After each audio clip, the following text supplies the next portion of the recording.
Hi, welcome to Plenty. I'm so excited to introduce you to today's guest. Her name is Vasavi Kumar. She is the author of Say It Out Loud, Using the Power of Your Voice to Listen to Your Deepest Thoughts and Courageously Pursue Your Dreams. Her work has been featured on NBC, Wall Street Journal, and more. She's an MC, she's a speaker, she's a voiceover artist, she is a therapist, she's a coach. She's also a trained wedding officiant, which you're going to hear about. I just love this woman. She is so funny. She's so honest. She really keeps it real about her sex life in this episode, about some of the struggles she's gone through in the past with addiction, struggling with mental health issues and bipolar, being in and out of rehab twice, how she overcame that, what she did about it to get her the life that she really loves now, which is extraordinary. She has become a real estate investor, and she has a really unique methodology that she talks about in the book and that we talk about quite a bit, and why it works so well, which is about using the tool of saying things out loud. Now, as I said, I was doubtful at first. I was like, I don't know if this is going to be effective. But listen into the episode, listen to these tools, and start practicing them, because they may very well, just like they have for me, add an added element of power to the healing and growth work that you're already doing in your life and accelerate your results. So I am so excited to introduce you to Vasavi Kumar. Enjoy the episode. Welcome to Plenty. I'm your host, Kate Northrup, and together we are going on a journey to help you have an incredible relationship with money, time, and energy, and to have abundance on every possible level. Every week, we're gonna dive in with experts and insights to help you unlock a life of plenty. Let's go fill our cups.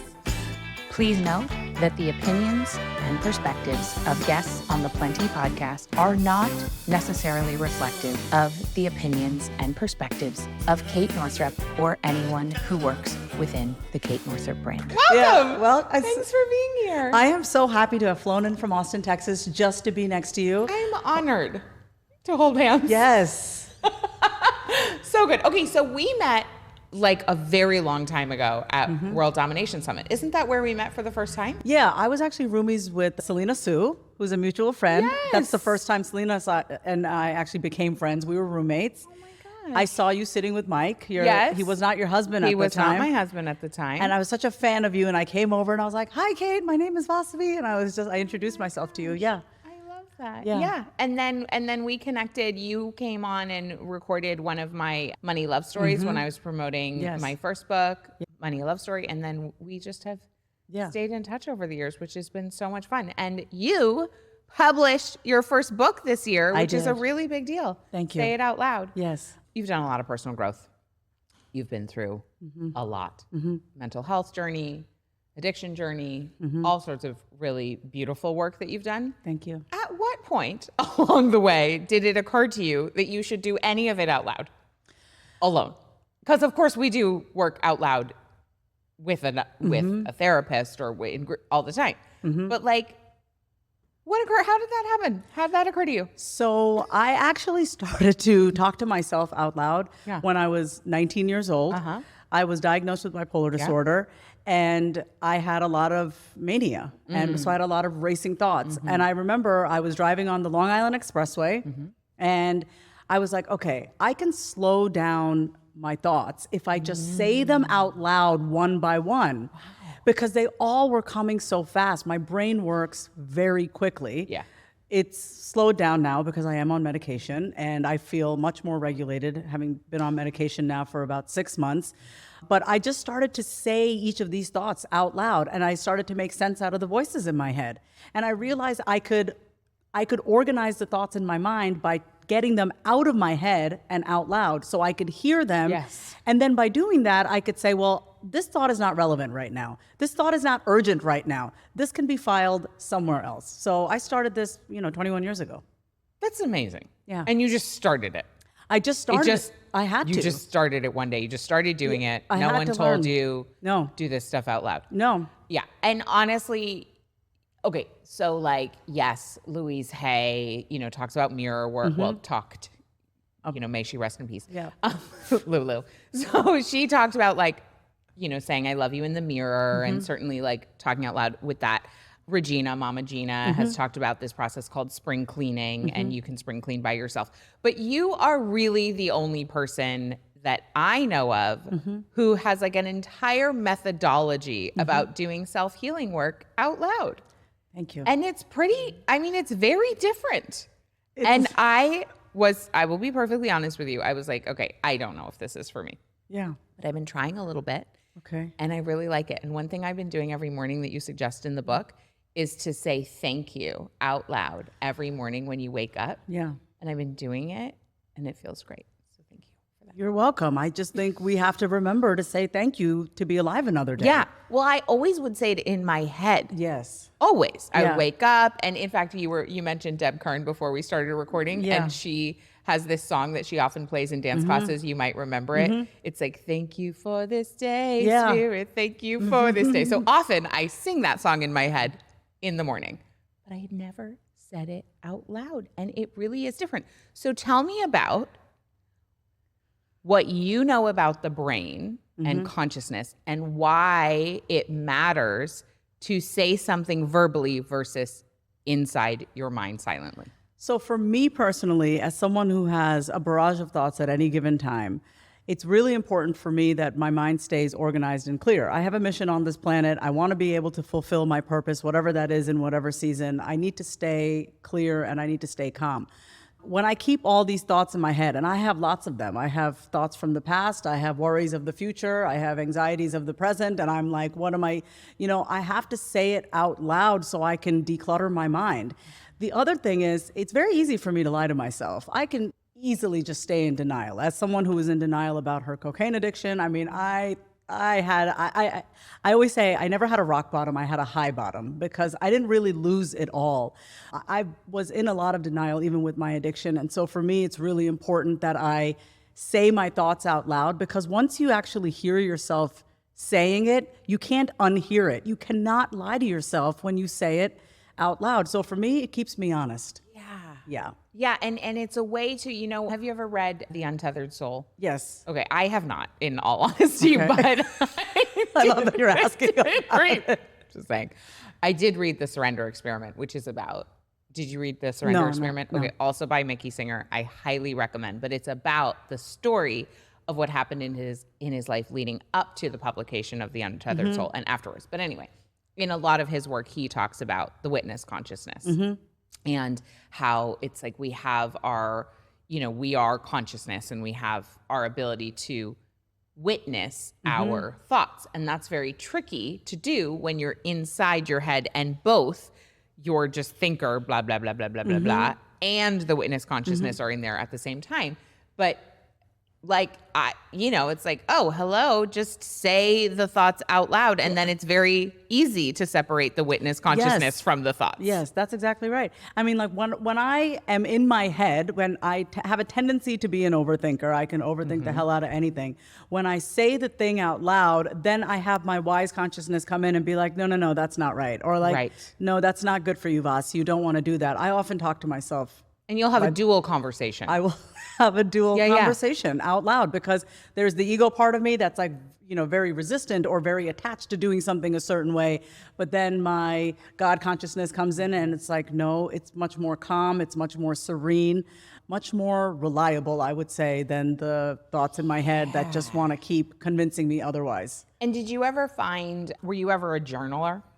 I've never really been a journaler. You're not a journaler, so that way doesn't work for you. Because some people find that they can access sort of that witness consciousness through journaling and hear themselves and witness themselves in a different way. So I actually verbally journal. So so totally. For me, it's like, how am I feeling today? Well, today I'm, hot, a little tired. I've been up early in the morning. I'm feeling relaxed, a little anxious right now, and then I'm hearing myself saying this and I'm like, well, why do you feel a little uneasy? I can actually have a conversation with myself. So great. It is weird though. Great for self-awareness. Yeah, it's super weird and I love it. I love it so much. No, there's so much in here that I didn't, I've been around in this space for a long time. I will be honest. It's rare for somebody to do something that's different. Yeah. It's so refreshing to read a book that's different. Thank you. So yeah, thank you for writing it. Thank you for digging a little deeper and like coming up with something. I swear I'm not bonkers. Totally new. No, you're not bonkers at all. Yeah. Yeah. No. It's very smart, actually. Yeah. Okay. I want to talk about your relationship with surrender. Okay. And I think that there's a misunderstanding we have in our culture around surrender. And you are very ambitious. You're very smart, very successful. Thank you. And come from a pretty hardworking family, it seems. Yes, my parents are immigrants from India. My mom is now a retired cardiologist. My father was a CPA. They both were in private practice, and they both did very well for themselves. Yeah. Was there pressure for you growing up around success? Yeah, it wasn't just success in terms of like money and career. It was more of just how to be. There was a lot of pressure on how we should be as Hindu women, Hindu Brahmin women. Our family's the highest in the caste system. We're Brahmins, and we have a certain elitist attitude to us, which I'm not proud of, but with that comes a lot of pressure of how we should and shouldn't be. And I still have to dismantle a lot of it. I mean, I'm still working through it. There are still things that I'm like, am I allowed to do this as an Indian woman, you know? So I'm still working through that. It's an everyday unlearning. I think that's so true for so many of us for a variety of reasons. Is there anything in particular right now that you're like, I know for me right now, I'm really working with my good girl conditioning and really unlearning like so many of the things that I thought just were in terms of like what is right and what is wrong. And it's wild to be, 40 and being like, whoa, like that's just conditioning. Like that's not me. Is there anything in particular that you're just like actively chewing on around that kind of conditioning for you of what it means to be a Hindu Brahmin woman? If you really want to know. Yeah, I do. I haven't had sex since August and I'm a very sexual person. And I've been working through the guilt/shame of the fact that like I need to have sex, like with somebody, not just anybody though, right? Like I need an emotion. And I can hear my mother's voice in my head saying like, just work. Like, why do you care so much about sex? Like, like what is that? Like that kind of disdain. Even when I was 7 years old, my mother caught me masturbating and she said to me, don't masturbate, like just study, like focus on studying, like just don't do that, Of course, I didn't listen to her because I love my pleasure. Right.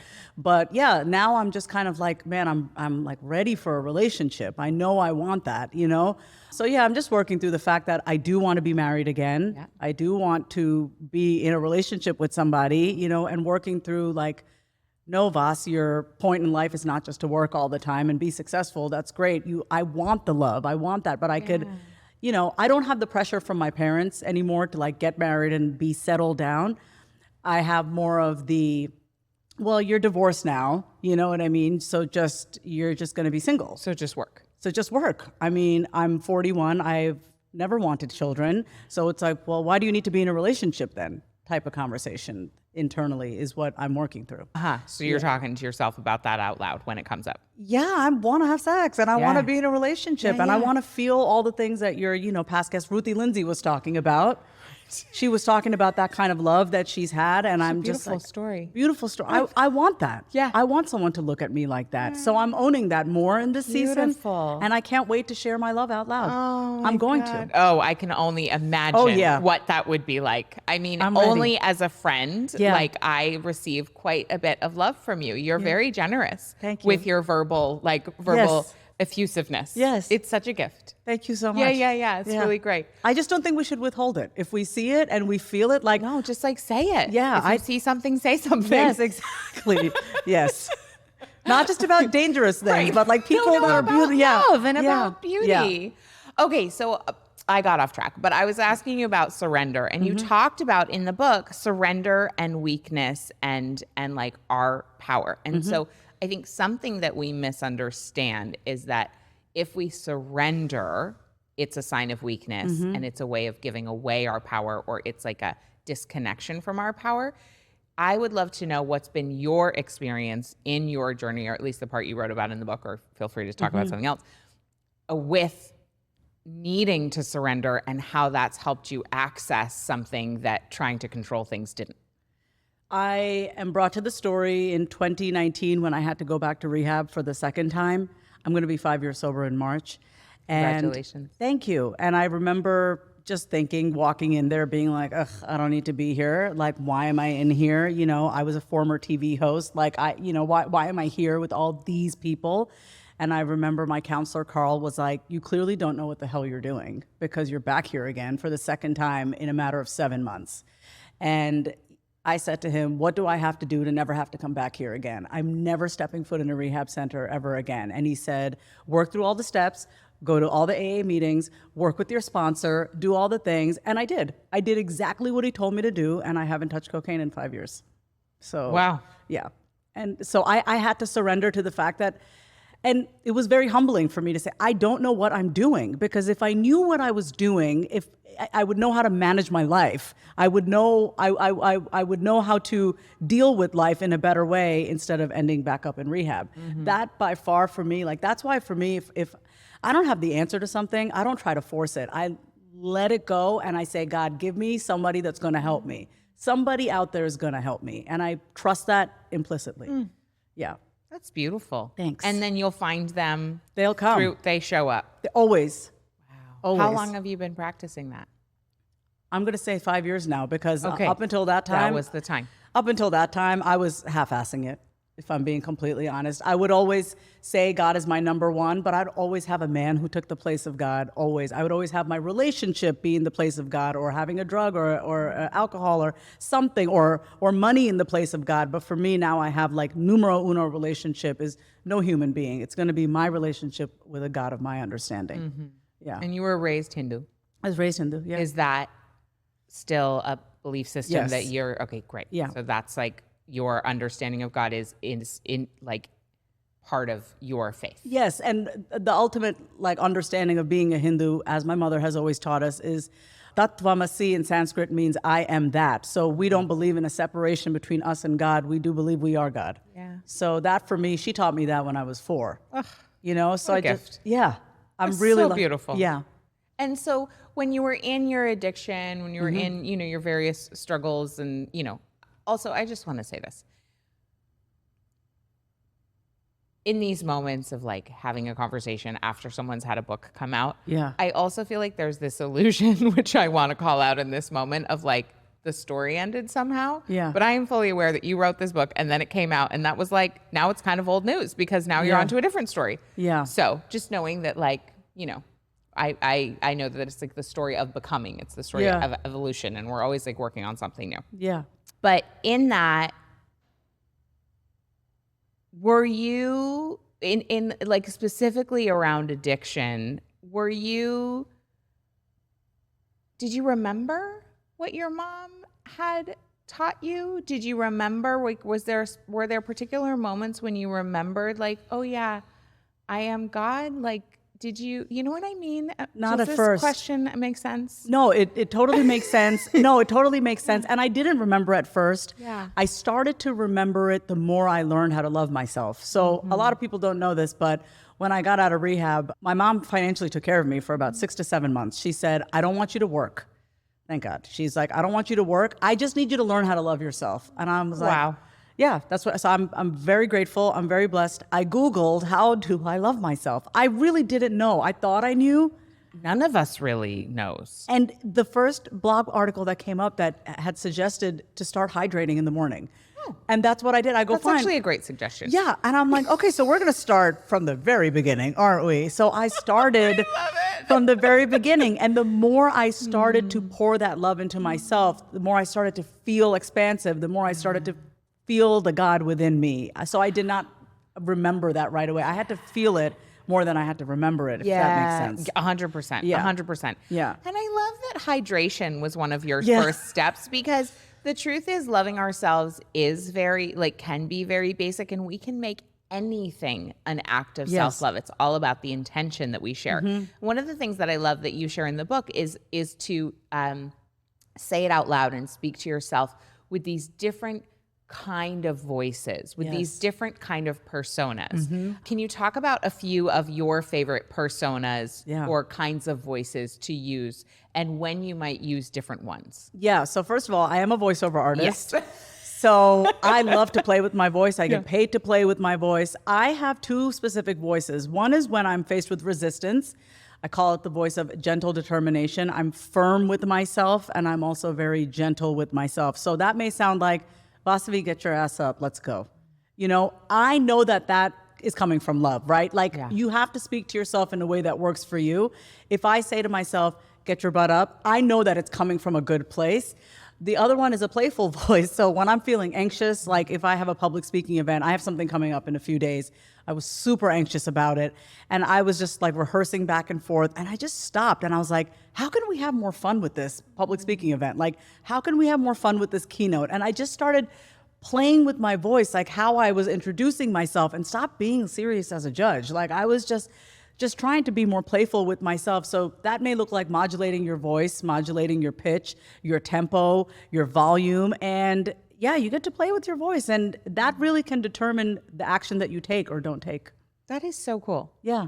So cool. Think about what we do with kids. When you're trying to convince your kids to do something, you have to play with your voice. I mean, because they're not going to always... Ideally. Yeah. Yeah. Well, I was thinking, as you were saying about how could we do this more playfully, there's a parenting, technique called play listening. And so there's two, and I don't remember who came up with these, but one is stay listening and one is play listening. So stay listening is like when your kid, their emotional cup is full and they need to dump it.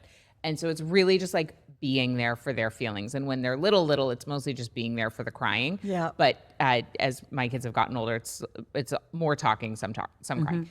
And so it's stay listening. You're just like there for them to dump their emotional cup. But then there's also play listening. And play listening is like when they're having resistance, when they need to dump their emotional cup, it's like, what would happen if I did this like a duck? Or whatever. Like, yes, I mean, it's just like... That's right. Yeah. Like you said, like if I'm going to try to convince Ruby to get dressed in the morning, which is like a whole thing, I don't know. She's 5.5. She wants to pretend she can't get dressed. We all know she can dress herself. She's been able to do it for years. But like maybe tomorrow I'll ask her to do it like a duck, inspired by you.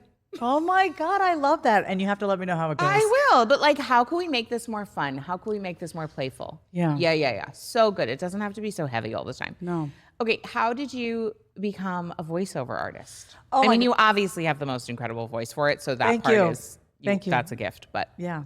Like, how'd that happen? So it happened after I got divorced. I got divorced 10 years ago, and I was working 5 different jobs as a single person. So I was driving for Uber, driving for Lyft. I was a substitute teacher. I was a vegan chef at a restaurant. You're vegan?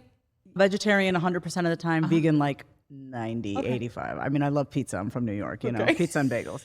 So vegan, but with pizza. Yeah, vegan, but with pizza and bagels. And so one of the ways that I loved making money back then was doing extra work as an actor. I only started doing voiceover artistry in the past 3 years. Okay. So after acting, so I love being in front of the camera. I grew up in front of the camera. I'm very comfortable in front of the camera. But then I found out about voiceover artistry, and I didn't even know that existed. I didn't know what I didn't know, right? So I found a voiceover teacher. I already had an agent at that time. And he said, well, you need a demo reel. So actually this whole last year, all of 2022, I dedicated my time to doing my demo reel. So we picked like 5 different brands that I would have loved to work with. I even wrote a commercial for BMW. Like I even like just wanted to give my hand at writing a script in case someone needed me to like write a fun script for them so I can do script writing. Amazing. And then I brought that script to life, and I love it. And I even narrated my own audiobook. Yeah. I narrated someone else's audiobook, and I love taking words and saying, what can we do to actually put some feeling into it? Yeah. So that's how I What do you think it is about you? Like your incarnation that's about like the voice and about the 5th chakra and what is that for you? Does it have to do with your astrology? Does it have to do have you thought about that? Like this is all really tracking. It's fun. I think it's all tracking. I think I silenced listen, I had a loud mouth at home. I got in trouble for talking a lot. Well, that makes sense. Yeah. But at school, I really silenced myself. I was bullied a lot at school growing up. I mean, I was incessantly teased, Kate. I mean, I kind of want to cry even thinking about it because kids were mean. They were mean because I was Indian. My name was Vasavi. They'd call me Wasabi and all these different names, and make fun of my dad, saying that like, oh, he works at 7-Eleven and probably drives to work in a Camel, like just a lot of inappropriate jokes to be making. And so I needed to fit in. I mean, you have to survive when you're growing up, So I just silenced myself a lot. But for some reason, I didn't let that really dull my spirit too much. But for me, it's really important. Anytime I meet someone, I just want to be the kind of person that you can tell me anything, I'm not going to flinch. I'm not going to sit there judging you because you can't tell me something that I have not done, or I can outdo you. You know what I mean? Like, nothing you say to me can ever make me feel like, oh my God, I can't believe you did that. So I know what it's like to not stand up for yourself and not have anyone else stand up for you. So I don't ever want anyone to feel that way. Yeah. Yeah.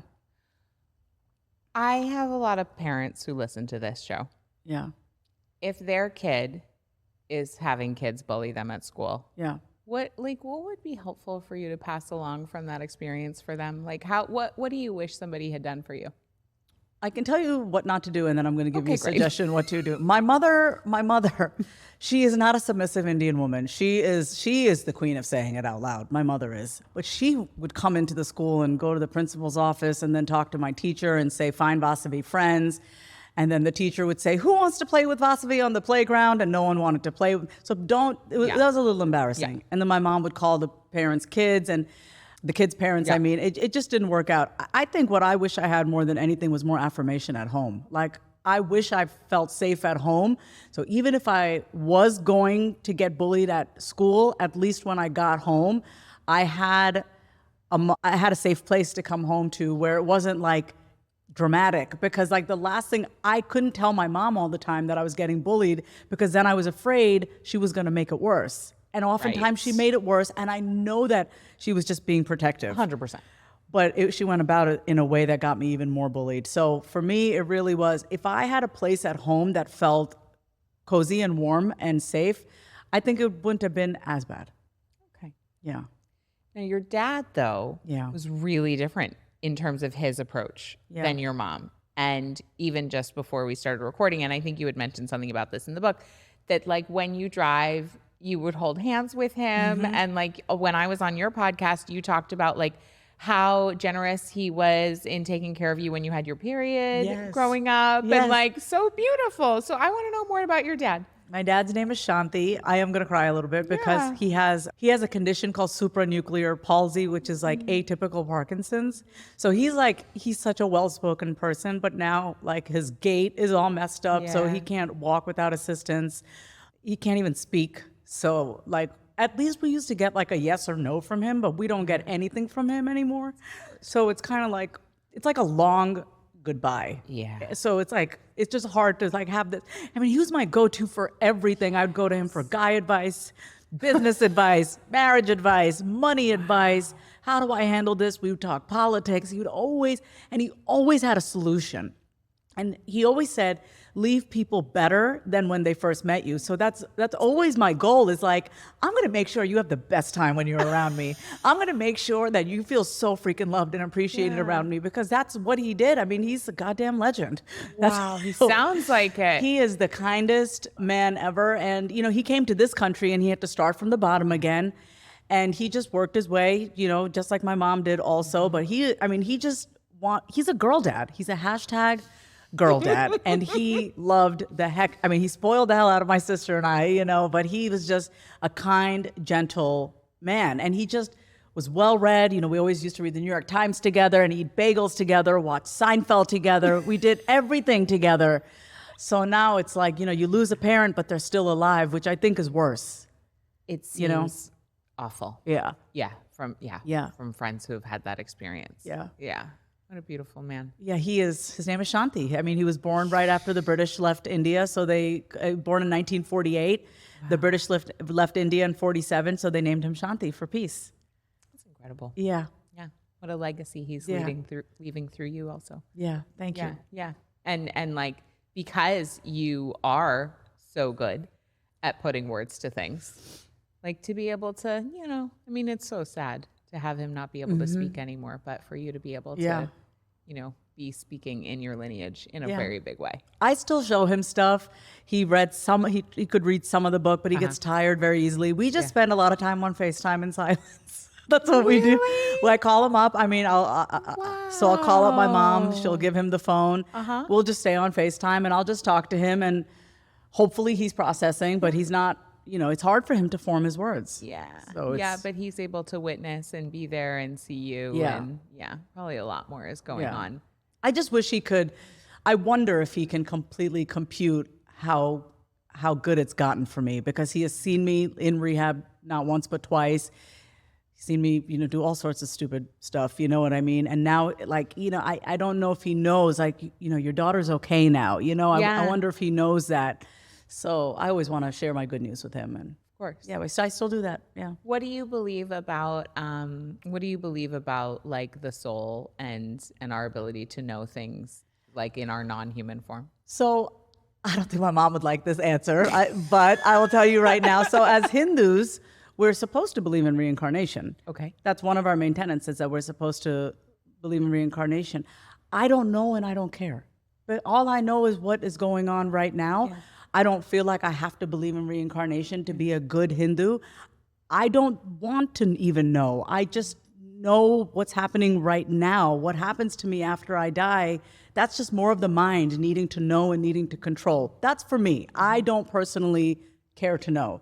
I just know that I know what's going on right now. Yeah. That's for me personally. So beautiful. Thank you. Yeah. I mean, anybody's belief system is beautiful, and obviously they're welcome to it, but there's something about that level of presence. Yeah. Because it's like all we have anyway, and the rest of it is pretty much made up. And literally, I will never forget this. I was in high school and I was out to lunch with my mom and my best friend. And my best friend was like, Dr. Northrup, what do you think happens when we die? Or she just asked the table in general. I don't remember. Mm-hmm. And my mom was like, well, I'll tell you what happens when you die. Da, da, da. And I was like, Mom, you don't know. Literally, we don't know. And I mean, I guess people who've had near-death experiences, there's a lot of commonalities in those reports. So probably there's something to it. Yeah. But I'm like, we don't know. Okay. Yeah. Thank you for that. You're welcome. Okay. You talked so much about the difference between thinking and feeling. And you said thinking exhausts you. Feeling expands you. Yeah. Could you expand upon that? Yes. I love that line so much. I'm so glad that you love that. No, it's exhausting to be up in your head all the time. I mean, I've spent a lot of time up in my brain, but when I feel like my cells come alive, and I don't care what the feeling is. I just want to feel. It doesn't matter if it's happiness, sadness, something in between. If it's anger, I know that I'm alive when I'm feeling, but when I spend a lot of time thinking, I feel quite numb. It's hard for me to really feel and think at the same time. I don't want to say I do either or, but I'd rather spend more time feeling and then use my brain to execute. Okay. So do the thinking after the feeling. Do the thinking after. So I have to feel first. What do I want to eat? What do I feel like wearing? What kind of vibe am I going for? And then I use my brain to execute that. And what are this maybe sounds like a silly question, but what are your strategies for feeling, especially for folks that just don't have that particular toolkit yet? I would say that I breathe a lot. I do a lot of intentional breathing, and I also ask myself the question. So I know that may seem like a thinking strategy, but I'll actually ask myself, what am I feeling? And then I'll stop, and then I'll say, where in my body am I feeling this? And I'll put my hand wherever I feel it. Mm-hmm. What is this part of your body saying to you? So I let my body parts speak to me. Yeah. So that's how I feel. And was that a methodology you learned from someone, or did you just kind of find yourself there? I just talk to myself, Kate. I just talk to yourself. I just talk to myself. What's been one of your favorite, other than or in addition to that maybe you added on the saying it out loud, what's one of your favorite modalities, like one of your favorite healing modalities that you've incorporated in your life that has really moved the needle for you and really made the biggest difference? I really like physical touch. I know that a lot of times when we're because I'm not lacking it right now, because I shared, I haven't had sex since August. Mm-hmm. Now that everyone knows that, hello. Well, we don't know when this episode is going to come out, so I just want to say, it's not been as long as you think, because you're listening to this episode, after hopefully she would have had sex by then. I'm going to just cast the net, cast the vision that will have come to pass by the time this episode goes out. You will be the first to know. Vasavi is getting laid. The end.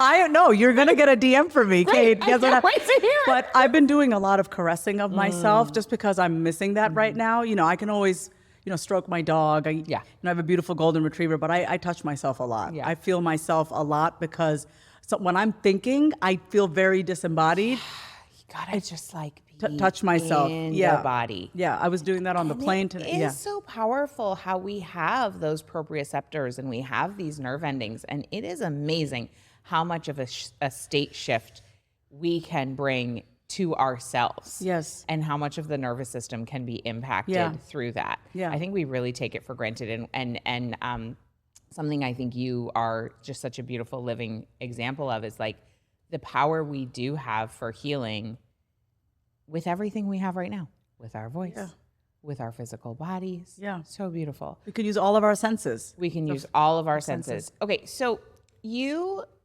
just mentioned that, you want to make sure that your dad knows like how good it is for you now. Mm-hmm. So I want to talk about how good it is for you now. So one of the things that you had shared with me is this incredible sunrise that you were experiencing at your condo in Mexico. Yeah. And that this had been a dream of yours. Mm-hmm. How did this dream come to pass? I want to know more about your real estate empire that is growing. Oh, thank you so much for saying that. Yes, say it out loud. Empire. I'm here for that. So I've been going to Playa del Carmen for years, and I was there in August of 2020. And as I was just cruising around, it just kept saying for rent, for rent, for rent. And I was like, why can't I buy a place here? It was the first question. I said, why can't I buy a place here? And I said, well, let's see. So while I'm... And this is, you are driving and you are saying this out loud. Yes, I was... Just to be clear, folks, this is like how Vasavi operates. So I saw all these for rent signs. Driving, talking out loud. Right.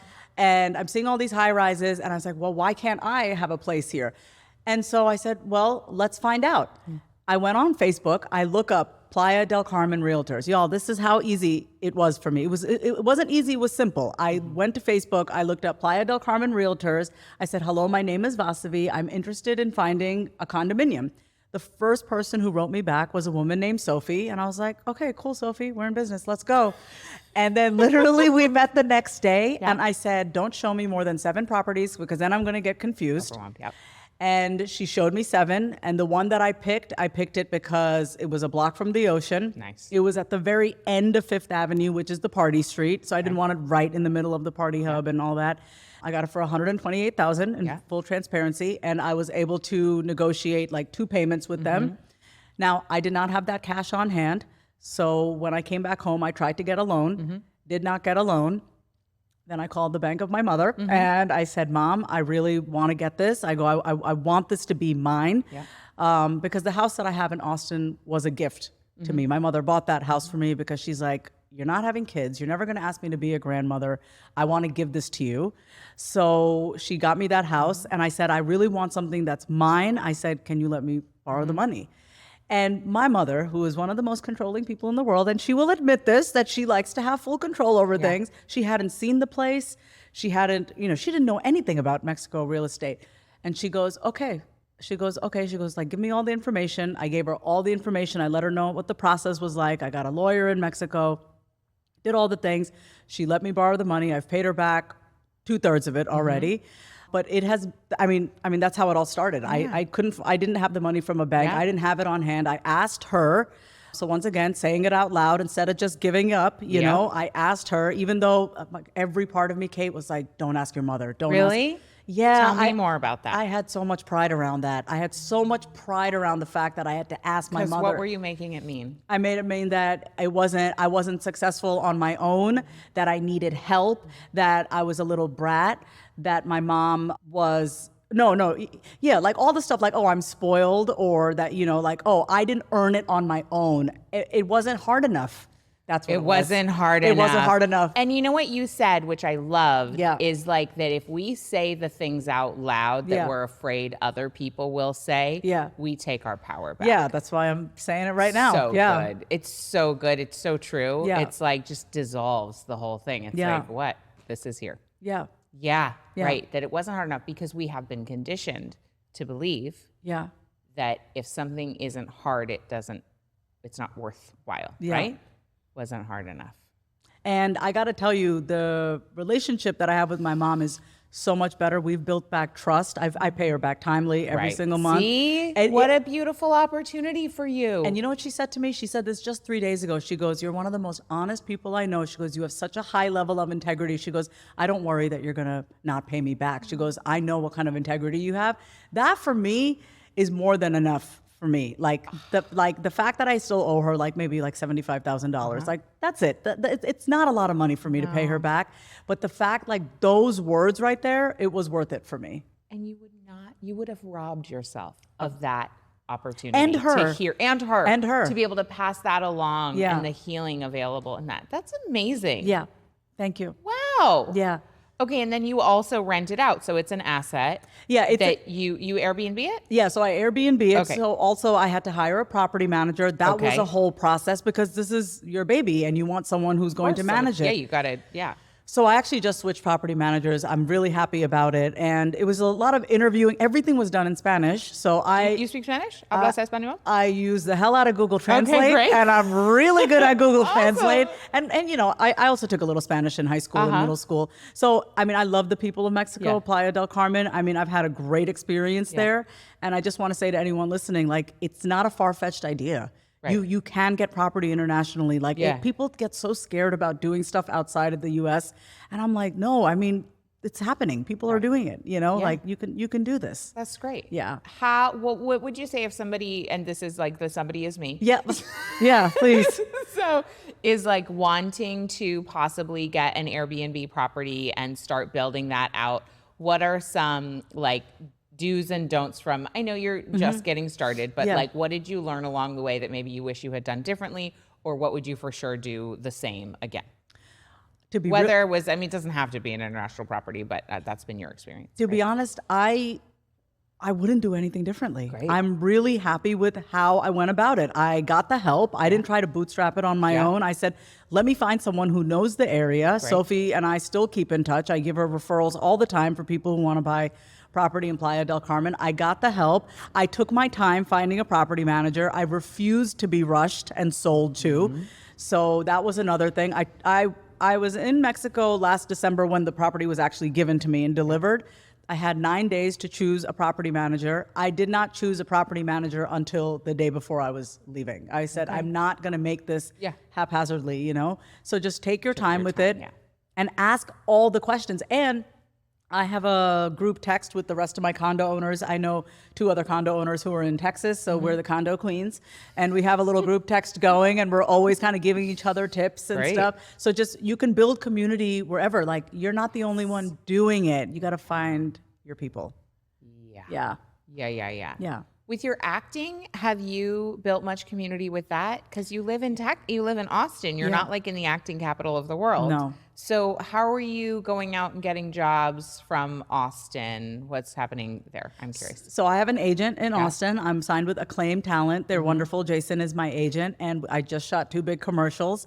Congratulations. So yeah, So cool. I mean, we had a 13-hour workday on Saturday. It's the Oh, Nelly. it's the I mean, I was up at 4:45 in the morning. I mean, we had to be on set at 6:45. Wasn't done by 5:45. It's the best time ever. And it's a lot. Acting is just a lot of sitting and waiting to be called on set by the director.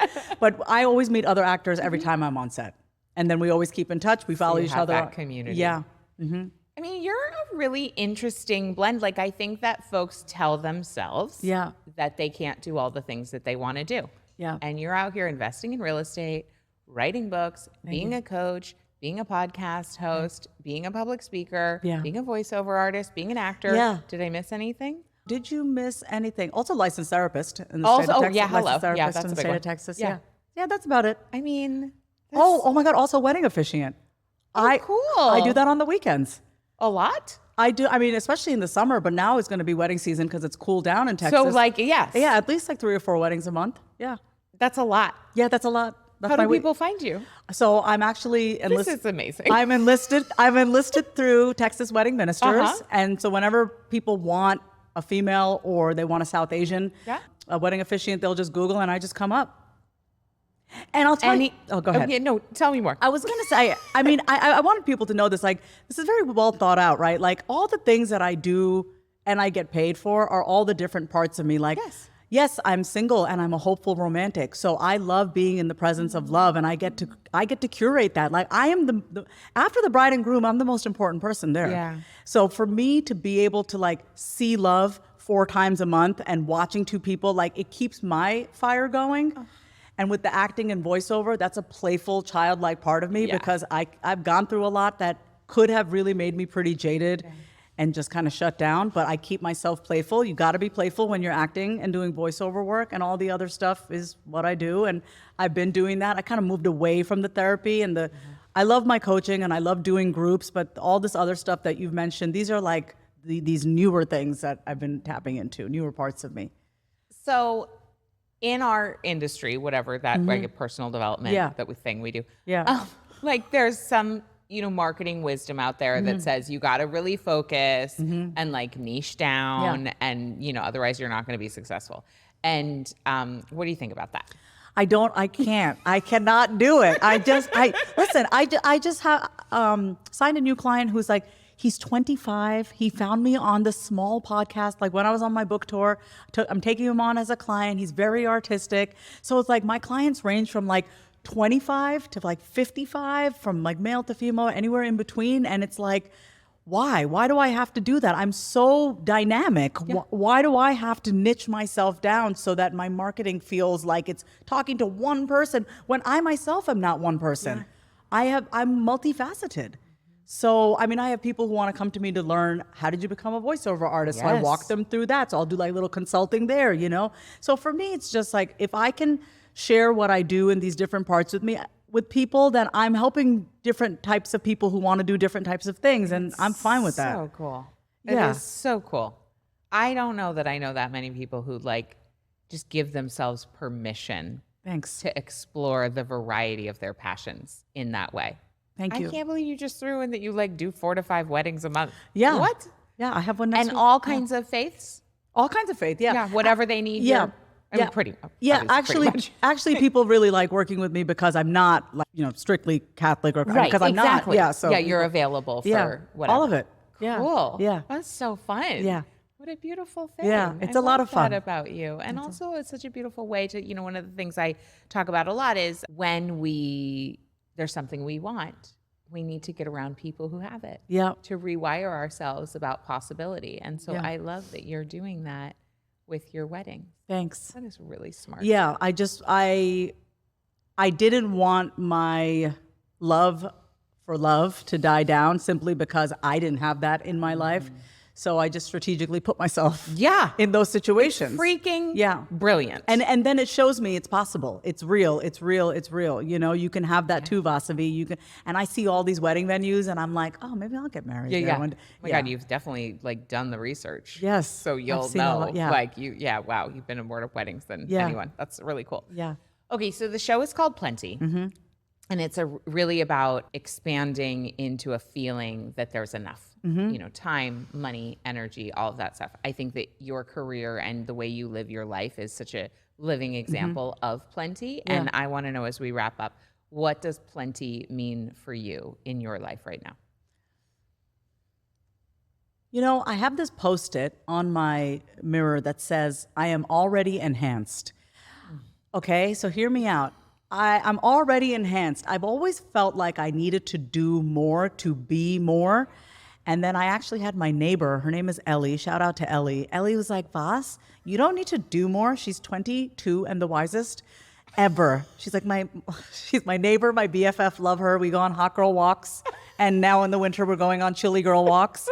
And I want to give her credit because she said to me, you are already enhanced. Like you don't have to do the most to be the most. I used to pride myself on doing the most.